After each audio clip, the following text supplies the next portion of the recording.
So I'm Joseph Nguyễn.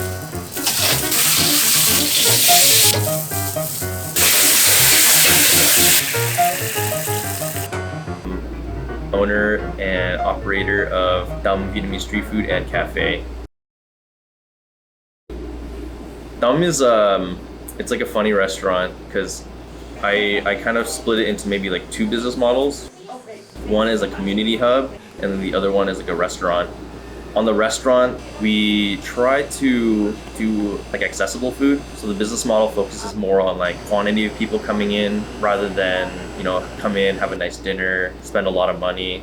It's more about like your everyday lunch. Students that come in after school, or like people just come in, get their work done here, get a quick bite, and like come in several times a week. And on the community hub level is we also try to use the space to host like different events and like community initiatives, trying to put ourselves out there. So before the pandemic, my mom used to work at a bank and she lost her job, and basically because we are pretty close with the Vietnamese community here in Toronto, she would cook for like community events. And then from that, people started approaching her and asking like, hey, I really liked your food. I have like a party coming up. Would you be able to like make something for my party? We're gonna cater for the film festival, three events. So they're asking for two. That kind of like takes off, word of mouth happens, and eventually she starts cooking for one person and another person. And then she realizes like, I kind of like doing this. Maybe I can kind of like turn this into a business. I think after losing her job at the bank and like spending some time at home, she realized like she really liked kind of spending a lot of time at home and like kind of doing things on her own like time. So that started happening. And then at the same time, I started going to cooking school and working in kitchens because I had just finished my university degree at York. I didn't I had a degree in kinesiology, and I didn't really want to stay in kinesiology. I love the program. What I wanted to do was after kinesiology get into kind of more of a dietetics. So I was like, okay, instead of going into kinesiology, let's go into dietetics, but I want to focus on more like on an accessible platform. So I wanted to like not just know about dietetics, but get into cooking as well. So I went to cooking school, worked in a few kitchens. Fast forward a couple years, and now me and my mom are looking for a place because her business has like gotten so big. And I was like, I'm gonna use my experience, I'm gonna help you out. We started looking for like small places, not too expensive, but eventually we found this place really close to community, like the Vietnamese community hubs in Toronto. So basically the beginnings of Tâm for sure, yeah. And then the rest is history, we had money saved up, we got the place, renoed a little bit, opened up, and then pandemic. And now we're here. Was your mom like very welcoming in terms of like teaching you the food that she makes, or was she also like just do it? Or yeah, it was a little bit of both. Like I had to ask a lot of questions, and there was a lot of like trial and error. I think working with my mom personally, anything that I ever had to learn was it was kind of like, it's easy, just do it. And I'm like, I don't know what that means. And when I would ask questions, she would be like, oh my god, too many questions.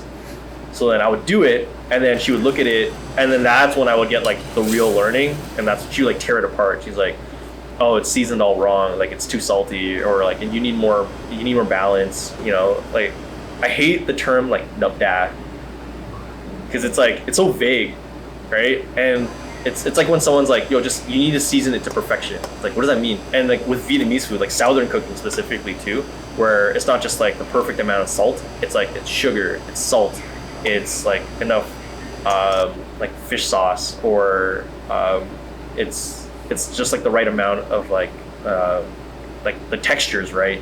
It's like everything put together, and you're like, what does that mean? What does perfect mean?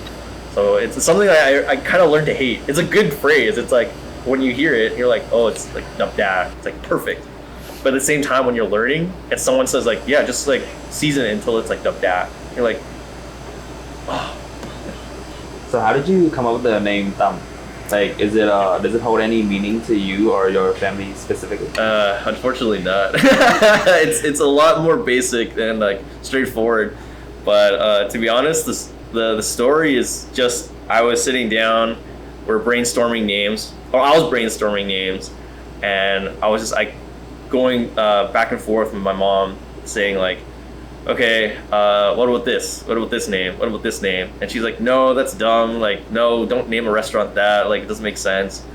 And my criteria was it had to be easily said in English, it had to be Vietnamese, and it had to have a good meaning. Like, I didn't want it to just be like a random Vietnamese word or anything like that.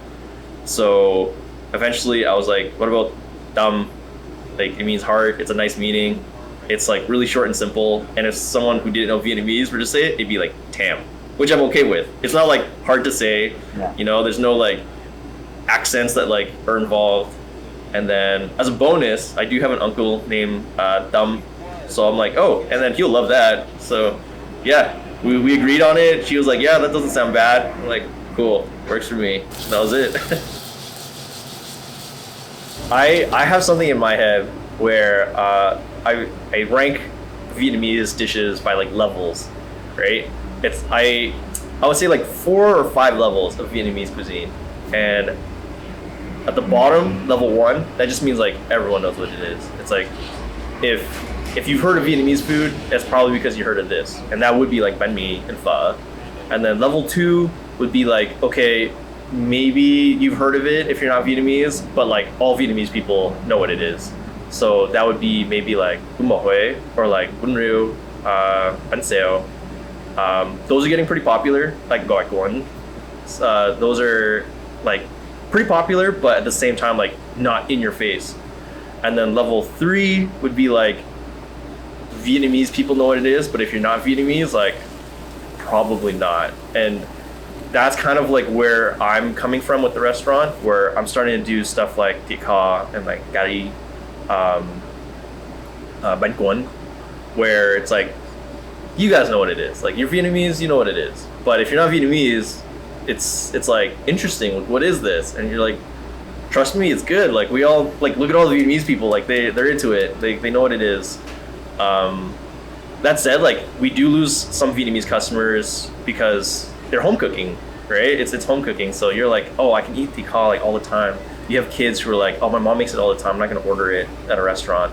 But I've seen also on the flip side where, you know, there's like these like second generation kids who have moved out and they haven't had Vietnamese cooking in so long, and they go to a restaurant like, oh my god, like it's been so long since I've had like thịt kho, because like I can't cook it for myself, and like I haven't like I only eat it when I visit my mom or dad, and like that's like a special kind of feeling where I'm like, sweet, you know.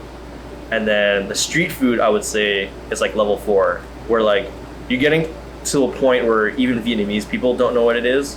And when I say Vietnamese people, I guess I also kind of mean like specifically like Vietnamese Canadians, right? Where, you know, if you're from Vietnam, if you've come here in the last maybe like even 10 years, you probably know what these street foods are, or like, oh yeah, I've seen that. Like maybe you've had it, maybe you haven't. You probably have.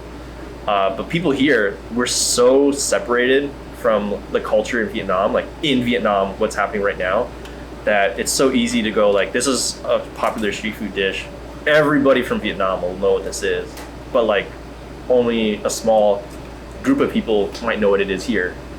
So like I would say like that's level 4, and that's like bánh tráng trộn is something that, one of the dishes that I feel like really represents that. It's starting to get to level 3, but so many people in Vietnam are like, that's just like an after school snack or something like that. And then you talk about it here and everybody is like, what is that? So you mix like rice paper together, like weird. And I'm like, no, trust me, it's like, it's super tasty. And then there's kind of a level 5. In level 5, I would be like, I just made it up. And I think it's worth kind of putting in there, because, you know, that's how people in Vietnam cook too. Like street food vendors, they don't care. Like they'll just make something up and they'll just do it. And then all it takes is for someone else to be like, that's a great idea, I'm stealing that. And then now it's popular. So level 5 would be like people just making things up. And the trendsetters, yeah. Not everybody needs to know how to cook their like their cultural foods or anything like that. And I mean, like, if everyone knew how to do that, like, I wouldn't be in business. But at the same time, like, I think it is like interesting, and I think it's worthwhile kind of getting into it. I'm biased, obviously, because it's something that I'm interested in, but it's really cool learning how to at least cook like one dish that like you're familiar with, that like is very nostalgic. That said, another barrier to cooking is definitely like not every parent is good at teaching either. Like I don't know if you've ever had to like ask your parents, you know, or ask like, go and ask your mom like, hey, how do you make this? And like just listen to her explain and just see, like, you might be lucky, you might have a mom who's like, hey, like, this is how you do it, here's the recipe. Or you might have a mom who's like, I don't know, just do it.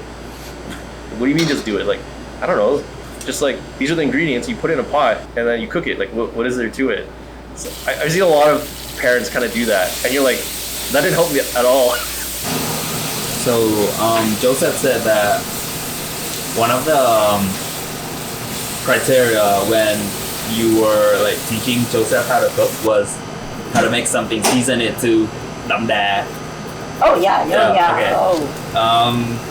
Can you explain it and like what is dum da? You know how it is at home cooked meal. Usually you don't want too much salt, too much of everything. You eat very plain for your house, right?